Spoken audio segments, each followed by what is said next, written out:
আমার প্রিয় ও স্নেহের 2025 সালের নতুন বছরে চতুর্থ শ্রেণীর ছাত্রছাত্রী বন্ধুরা, আশা করি তোমার সবাই ভালো আছো। আজ আমরা যে বিষয়টি নিয়ে আলোচনা করব চতুর্থ শ্রেণীর ফার্স্ট সামেটিভ অর্থাৎ প্রথম পর্যায়ক্রমিক মূল্যায়নের বাংলার কোশ্চেন পেপার নিয়ে। দেখো সরাসরি স্ক্রিনে কিন্তু চতুর্থ শ্রেণীর ফার্স্ট সামেটিভ অর্থাৎ প্রথম পর্যায়ক্রমিক মূল্যায়নের বাংলার কোশ্চেন পেপারটা দেখতে পাচ্ছ। ফুল মার্কস তোমাদের হচ্ছে 10 আর সময় তোমায় থাকবে 20 মিনিট।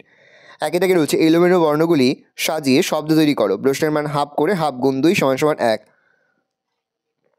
প্রথমটা হবে অনেকক্ষণ, পরেরটা হবে ভয়ানক। পরে শূন্যস্থান পূরণ করো। প্রশ্নের মান হাফ করে হাফ গুণ 4 = 2।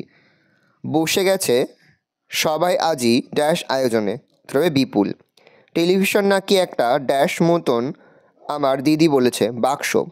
জ্যাঠামশাইকে ও বাড়ির ছেলেরা ভীষণ ড্যাশ করতো, ভয়। কোথাও আমার হারিয়ে যাওয়ার নেই ড্যাশ মনে মনে, মানা। কোথাও আমার হারিয়ে যাওয়ার নেই মানা মনে মনে। 3 দাগে রয়েছে কস্তমের সঙ্গে খস্তম মেলাও। প্রশ্নের মান হাফ করে হাফ গুণ 4 = 2। মালগাড়ি হবে প্রেমেন্দ্র মিত্র, বিচিত্র স্বাদ হবে রবীন্দ্রনাথ ঠাকুর, সবার আমি ছাত্র হবে সুনির্মল বসু, বনভোজন হবে গোলাম মোস্তফা। শব্দার্থ লেখো। প্রশ্নের মান হাফ করে হাফ গুণ 2 = 1। মিঠে হবে মিষ্টি, চমৎকার হবে সুন্দর। বাক্য রচনা করো। নিমন্ত্রণ। আমার বন্ধু তার জন্মদিনে আমাকে নিমন্ত্রণ করেছে, কোদাল।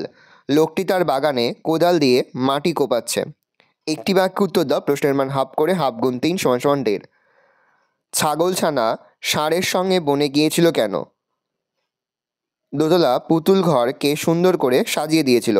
পাষাণ কবিকে কি শিক্ষা দিয়েছিল? পরে রয়েছে নিচের বর্ণগুলি যোগ করে শব্দ তৈরি করো। প্রশ্নের মান হাফ করে হাফ গুণ 2 = 1। পরে রয়েছে অল্পপ্রাণ ধ্বনির একটি উদাহরণ দাও। প্রশ্নের মান হাফ। প্রথম প্রশ্ন, ছাগলছানা ষাঁড়ের সঙ্গে বনে গিয়েছিল কেন?